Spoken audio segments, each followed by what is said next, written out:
last week we talked about letting go of stuff that doesn't serve us.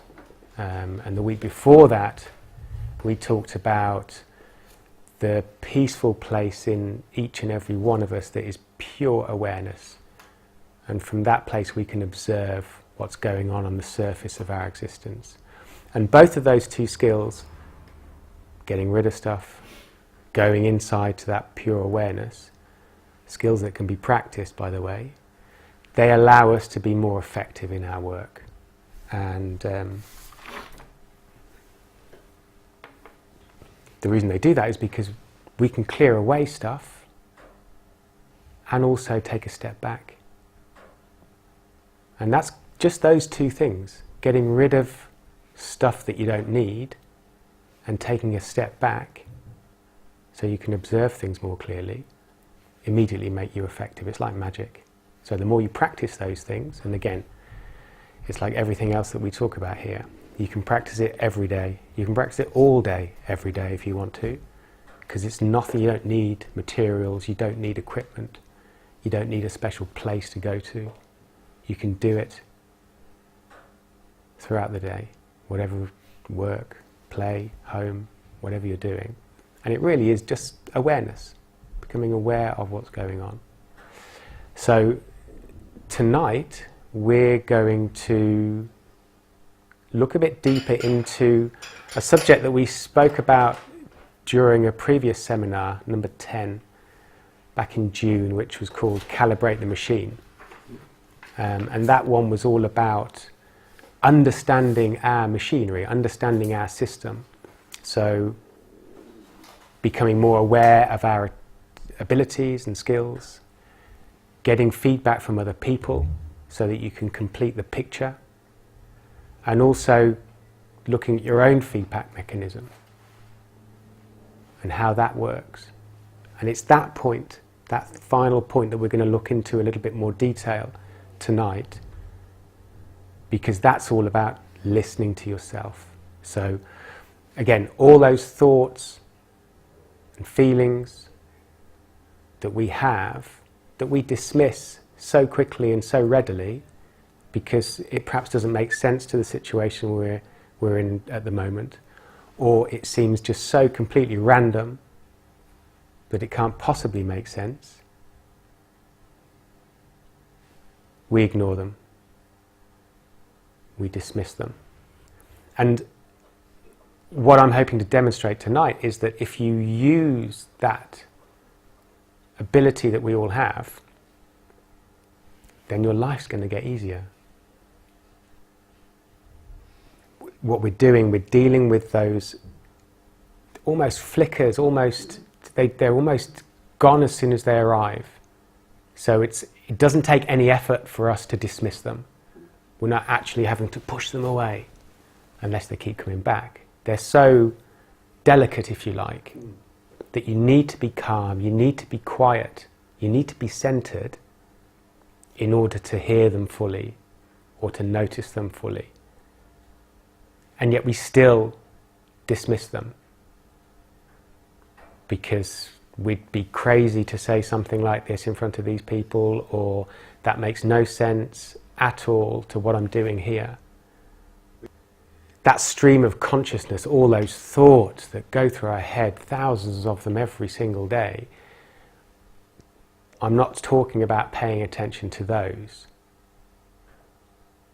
In actual fact, in order to listen effectively to what's going on, we need to quieten the mind, or at least ignore those thoughts, not get dragged with them when they arrive, because it's very easy. I mean, you only have to sit in meditation for 2 minutes to realize just how easily we're dragged away by our thought process. And in actual fact, I wanted to talk about listening to other people as well tonight, because the skills are the same. When you listen to other people, it's very, very easy to get distracted by what's going on in our own mind. In fact, it's not in the book, but I'll post it on the blog. There's another post about active listening, which literally just lists 12 hindrances, 12 obstacles to listening, or 12 reasons why we don't listen, let's put it that way. It's just a list of 12 things that we do inside our head while we're listening to somebody else speak. So they'll trigger something that we want to say, a story that we have, and we don't even let them finish. We go, oh yeah, I did that last summer, and now we're talking. Or we'll think, oh, that's not very interesting, I'll need to change this. There's a whole load of things. So it's very difficult to listen properly. Another skill that we can use, that we can learn, that we can practice and develop, which is going to make our life easier, not just our life, but other people's lives. Because when we listen effectively to other people, we can transform them, or we can allow them the space to transform themselves, is probably a better way of putting it. And a good friend of mine said once that people just want to be heard. And it's a simple statement, but after she said it, I paid attention to various situations over the next few weeks, and she's right. People just want to be heard. And when you look at areas of conflict resolution, what they say is, if you've got two people who are arguing, get one of them to talk and get one of them to listen. What normally happens in everyday situations is they start arguing straight away, and it gets very high very quickly, it escalates incredibly quickly, unless one of them shuts up and just listens. Because there's suffering on both sides. And if you can hear the other person, if you can see their suffering through their eyes, perhaps, or at least understand their suffering, then you can be compassionate, then you can be understanding. But it takes skill, it's bloody difficult to do. Because, I mean, just being quiet, you can listen to somebody, or you can have them talk, and you can be thinking about what you're going to be cooking for dinner. But actually being focused and concentrated on what they're saying for the time they're talking is a skill. It's difficult to do. And the mind will take you everywhere, at every opportunity. You said it yourself, there's a stream of thoughts going through our head at any one time. And it's so easy for us to go down all those avenues that are presented to us by our mind.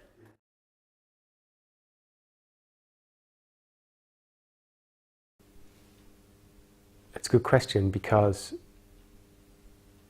you don't have to meditate to learn that. But when you learn that, it's a meditation in itself.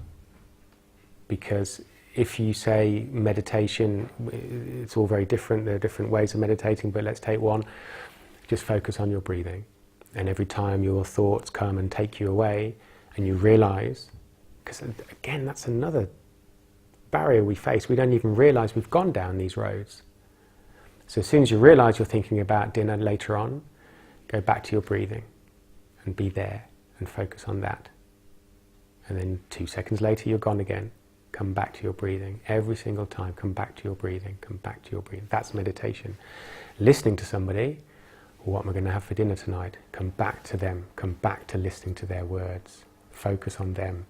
Oh yeah, but I had that last night, and she's coming over for dinner, and go back every single time. So that's a meditation in itself, which is beautiful, because you're meditating and you're listening at the same time, and the person feels heard.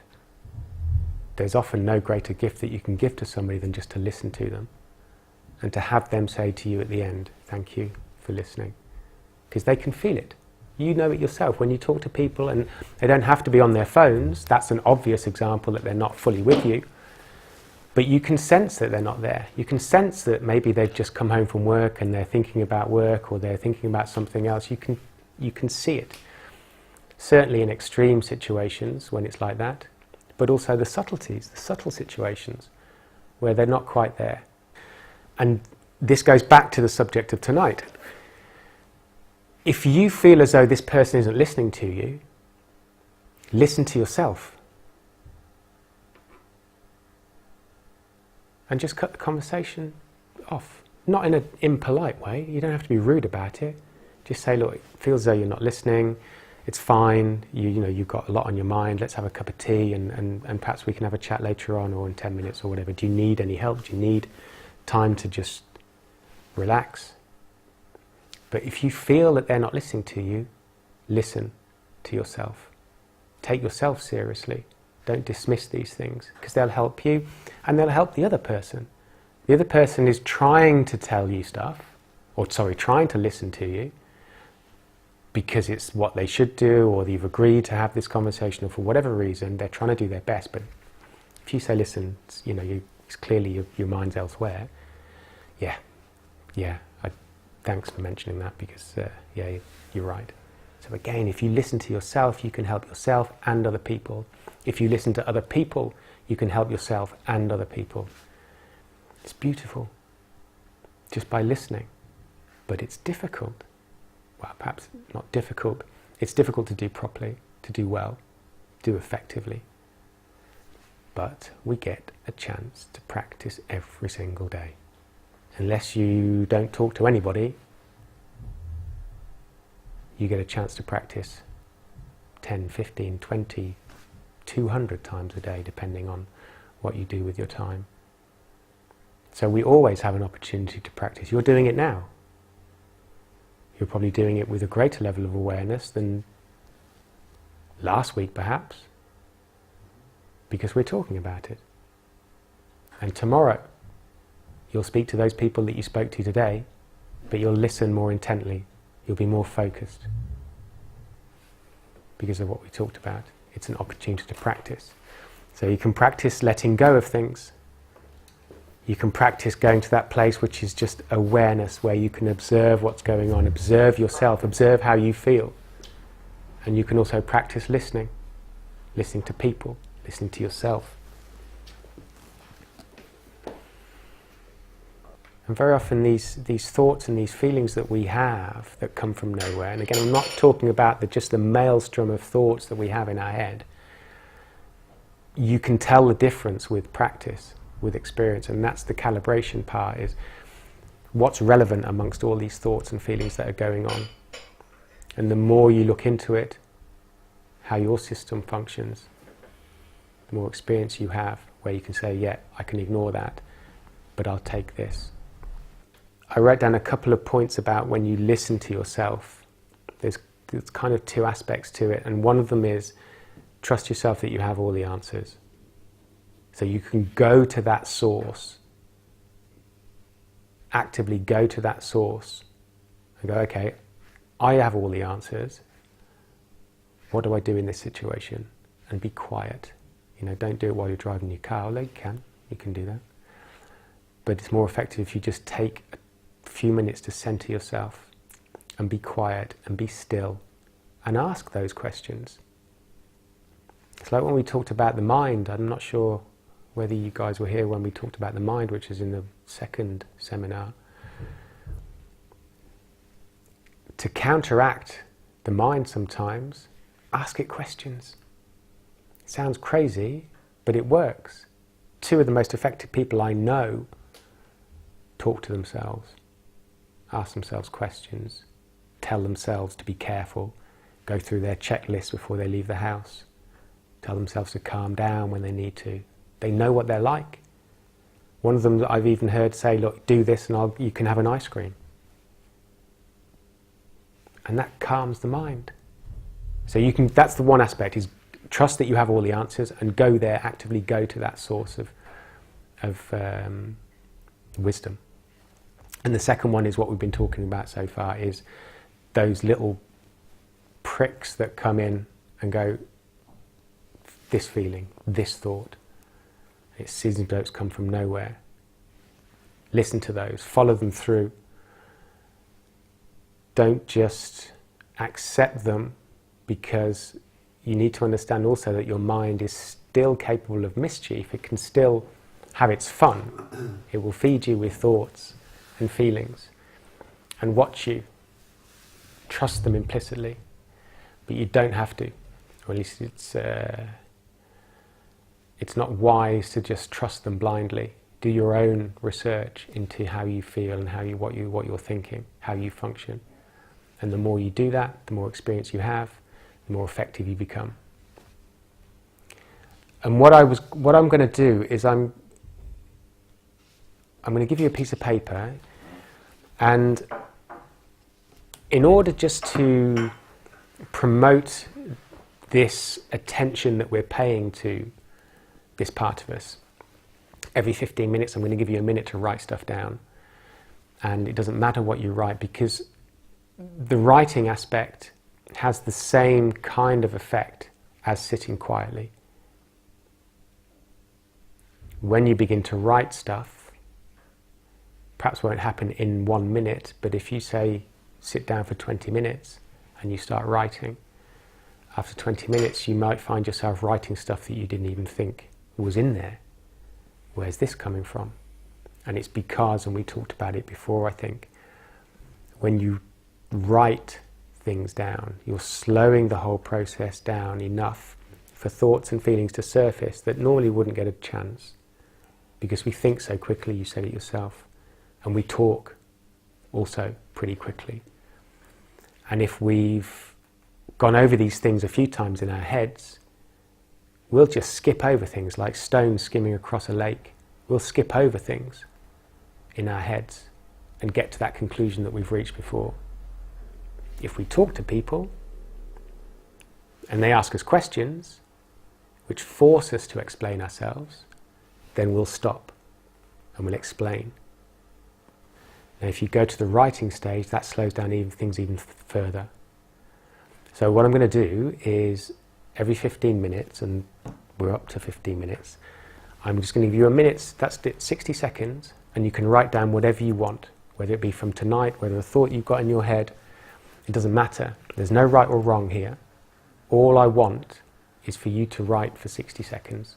Can you do that? Is that okay? Mm-hmm.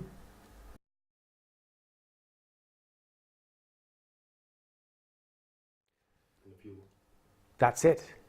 That's it. It crossed your mind and you wrote it down. Yeah.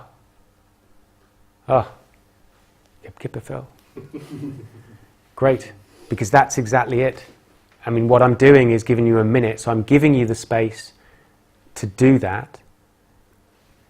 And if you imagine that you would give yourself a minute every 15 minutes during the day for these things to surface, for you to actually write down stuff or pay attention to thoughts and feelings, that's exactly what would happen. Great.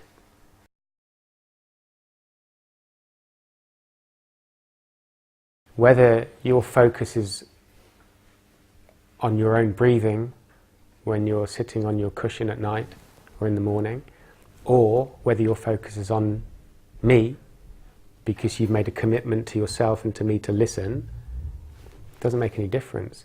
And the obstacles to that concentration are exactly the same. It's the distractions, it's the thoughts, it's everything else that's going on that until we're quiet, until we're still, we don't realise fully. I wrote a post called Quietening the Mind, which ends with something about don't meditate because you want to be enlightened. Meditate because you want to see how busy your mind is. Because when you see that, it can be a bit of a shock, it can be a bit depressing, but that's the state of things. So you might as well see them in all their glory. It's all about bringing your focus, your concentration back to whatever it is, and just allowing the thoughts to pass over. Don't be affected by them. Like I say, don't be dragged down those pathways by them. A thought comes about what you're going to eat, and then you've gone down that pathway about what you ate yesterday, and the shops are going to shut soon, so I need to go now, and that means I need to tell this breathing. You have to drag yourself back every time. And like I say, you don't even notice you've gone sometimes. Well, a lot of the time. And this is what I'm saying. It's hard work to maintain that level of focus, to maintain that level of concentration. And I actually spoke to Courage last night, And I was talking to him about all of this stuff, the fact that the spiritual masters, the wise, the enlightened, those people where you think they could just hang out because they've got it all, they don't. They practice every single day.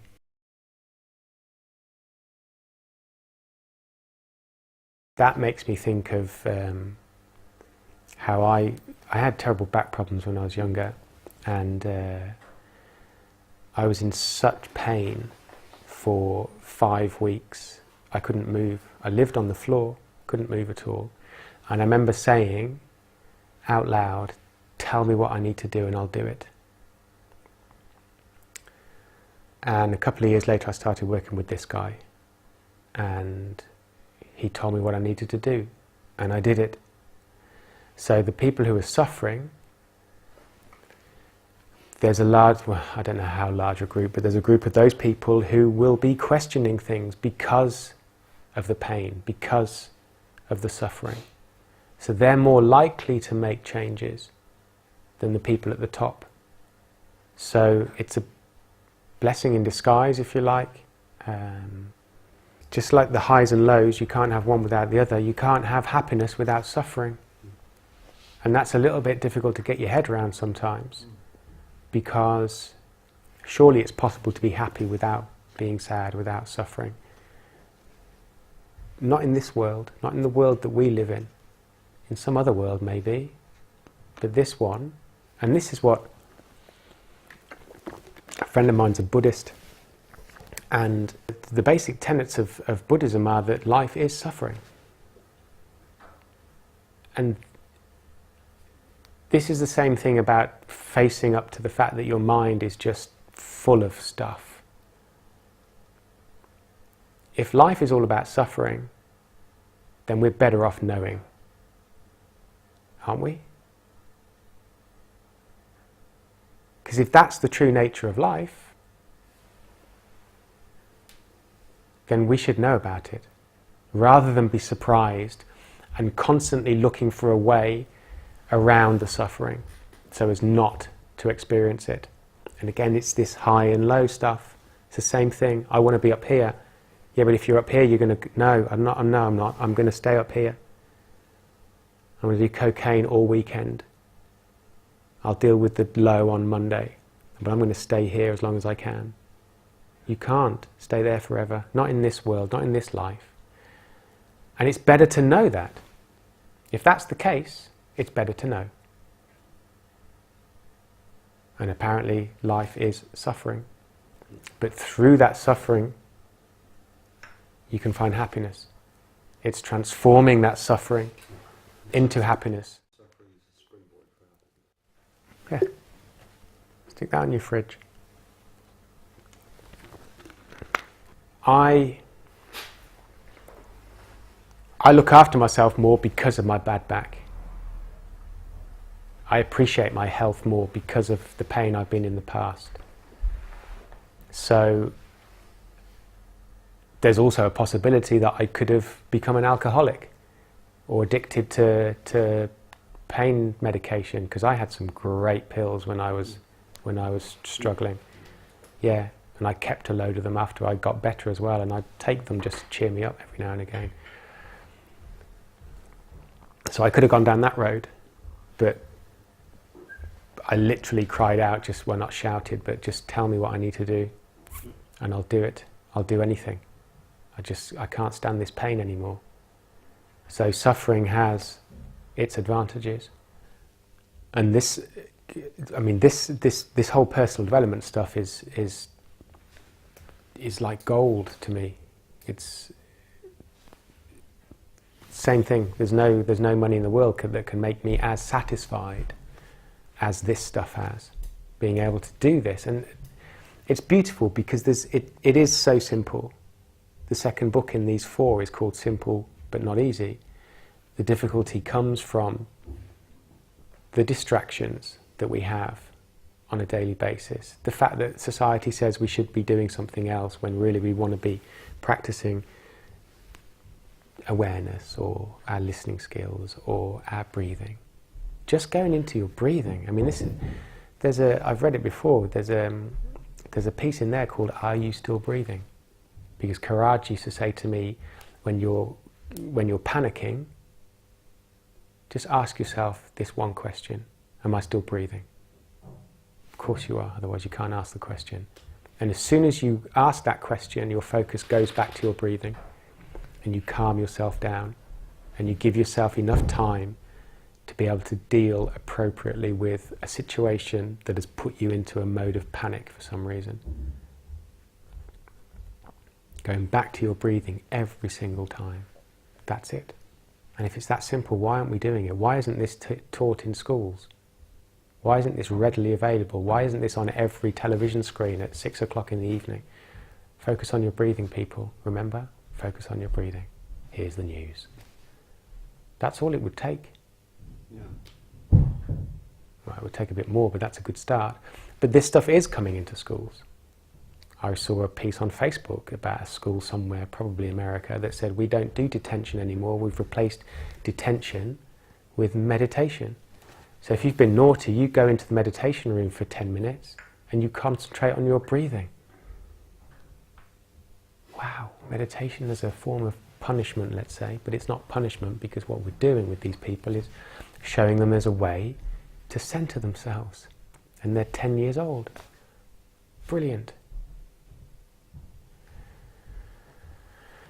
Does that answer your question?